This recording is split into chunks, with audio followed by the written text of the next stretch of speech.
I like when I put a video together and it's so outlandish sounding, the title almost looks like clickbait, but then it's actually not clickbait and actually blows everyone's mind. Holy heck, I got clickbaited and it wasn't even clickbait. Well, if that hasn't happened to you yet, your first time is today. With Pokemon Sword and Shield having just come out, I wanted to talk about my absolute favorite part of not only the game, not only the fandom, but the entire overall Pokemon community worldwide, because as a extremely wholesome, not at all arse-holy, trolly individual, I like to look at things at their best. I like to see the greatness in different mediums and not just purely shice on them, because that would be so sad. So today, I am going to do exactly that. I am going to be looking at the greatness in something and use it to shice on everything else. This will be an absolutely positively upbeat, happy video where I express my love for the Pokemon medium that has been so wonderful for me for a decade and a half. This will be an absolutely no-salt video when I tell you the legitimately best part about Pokemon Sword and Shield,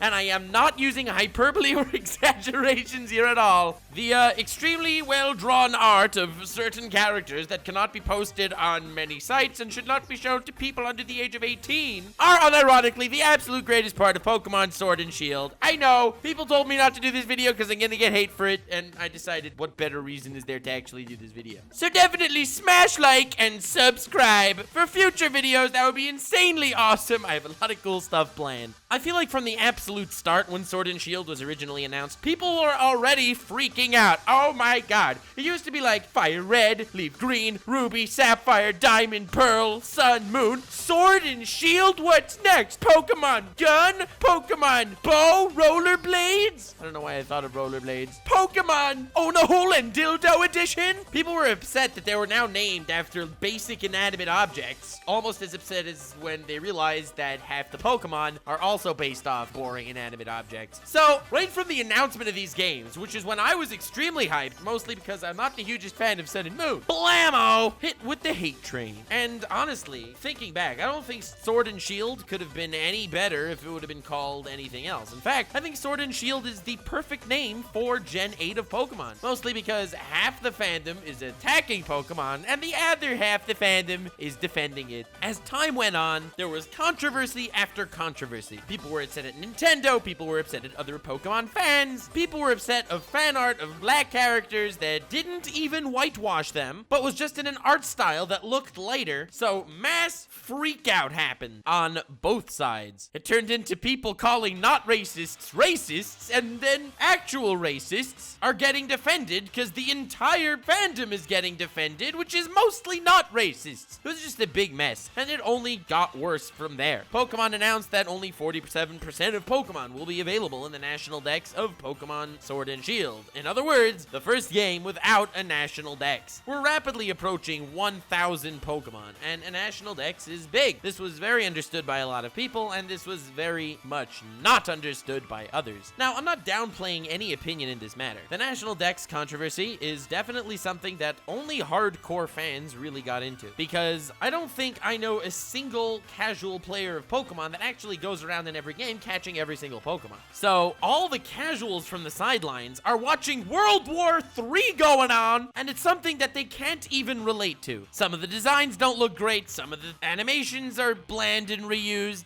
and the reception, all in all, to this game was the most gruesome yet somehow glorious poop-hurling lunchroom mud fight I've ever seen in my entire life. As someone who did not partake in any of the action, I had a really good time watching the chaos, because watching chaos happens to be one of my favorite things to do. Sometimes there isn't enough chaos, so I gotta stir some up myself, but, you know, thankfully didn't have to get my hands dirty on this one. They clearly knew what they were doing far better than I could have, even if I would have tried. Being in a united fandom is incredibly fun. Watching a fandom go absolutely nuts and start implementing the same tactics of Captain America's Civil War and start killing their best friends, well, from the outskirts it's even more fun, not gonna lie. I am such a horrible person. But I like to take a moment of appreciation that I would like to direct towards the wonderful, expansive, and somehow limitless world of Pokemon Gentai. I call it Gentai because for some odd reason YouTube prefers when I'm talking about Gentai, not not something that rhymes with Gentai that starts with an H. Now, Pokemon Gentai has been going on for quite a while, and I would like to call myself a connoisseur in the market, but being that I've never watched Gentai in my entire life, that would not be 100% accurate. In fact, most of my experience comes from making thumbnails, suspicious as that may sound to the FBI agent that's watching me through my webcam. Now, don't think that Pokemon Gentai gets completely off the hook when it comes to controversy either. Hell nah!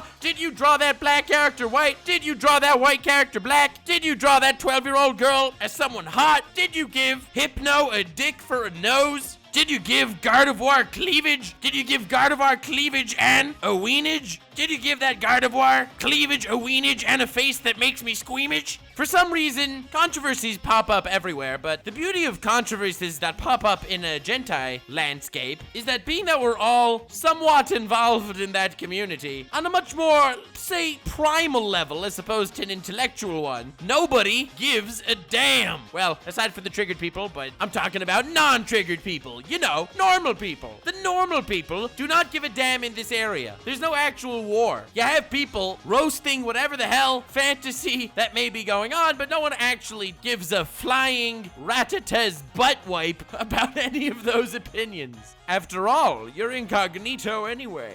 It gives us a deeper appreciation to the characters, to the lore, for the furries, because now some of us actually relate to them more on an experience level. I mean, come on. All of y'all furry haters out there, admit it. Most of y'all probably nutted to a Gardevoir. Not during November, mind you, because no one dares disrespect the sacred tradition of the internet. But like 11 out of the 12 months of the year, at least once. I know most of y'all probably have experience in that very interesting area that maybe shouldn't be a thing, but it is a thing, and now we can relate to other people who have it more of a thing. Point is, Gentai unites people, while in this modern day, literally everyone complains about everything. We get a new game with new Pokemon. There's a controversy over the fact that there aren't all the Pokemon in the game. There's a new game with new trainers and a much more diverse cast of trainers. We're getting much more black representation. So if someone draws art of a character that's not as black as the character, let's have this whole massive controversy about it. The graphics are better than they ever were before, but being that they cut out so many Pokemon, you'd think they could have had more time to make the graphics even better than they did. Let's have a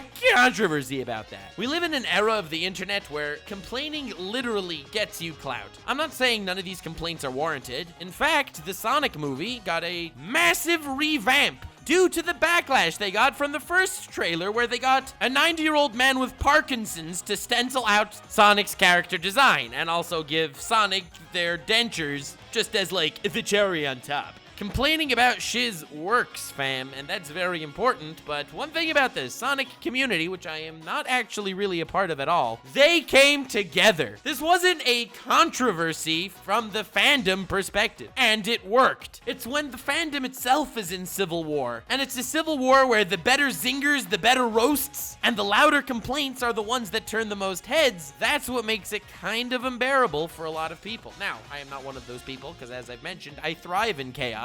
Definitely subscribe for more epic Nuxanor, but as far as that one niche facet of the Pokemon community that really came together, that blows people's minds and loads on a daily basis, are the Gentai artists. What can I say? These guys are the pivotal cornerstone of the Pokemon community. Mad respect to these lads. Pokemon is more Gentai than any other franchise in the world, and it's something that everyone of any walk of life can derive enjoyment from, even if, well, some of it's really damn creepy. That's right. This was a video that, in a nutshell, was trying to talk about how it's ironic that Pokemon Gentai, unironically, is the best part of Pokemon. It's what's uniting the fandom. It is beautiful, inspiring, inspirational, and yes, never heard anyone else say that ever before. I really like this entire video, to be honest with you, and I know that that's a little bit self-centered because, well, my video, I wrote it, I made it, so, well, obviously I kind of like it, or at least one would hope. These goddamn YouTubers making videos on topics they don't like. Well, the good news is I just defined how much everyone collectively loves Pokemon Gentai, so we know that I'm passionate on the topic. I like this title and I like this entire video idea because it really is expressing something that I really couldn't find a good way to say for months. I was kind of racking my brain to come up with a proper way to put this, and honestly, I feel like this is it. It's great when a fandom comes together to appreciate something amazing, and honestly, Pokemon is amazing. I love Pokemon, and it's something very, very dear to me. However, I also like the reaction I get from people when I tell them, oh, Pokemon Gentai is literally the greatest part of Pokemon Sword and Shield. Because after like a good solid 2 minutes of thinking and pondering the different aspects of Sword and Shield, the fandom and the reception, they're like, low-key, yes, you're right.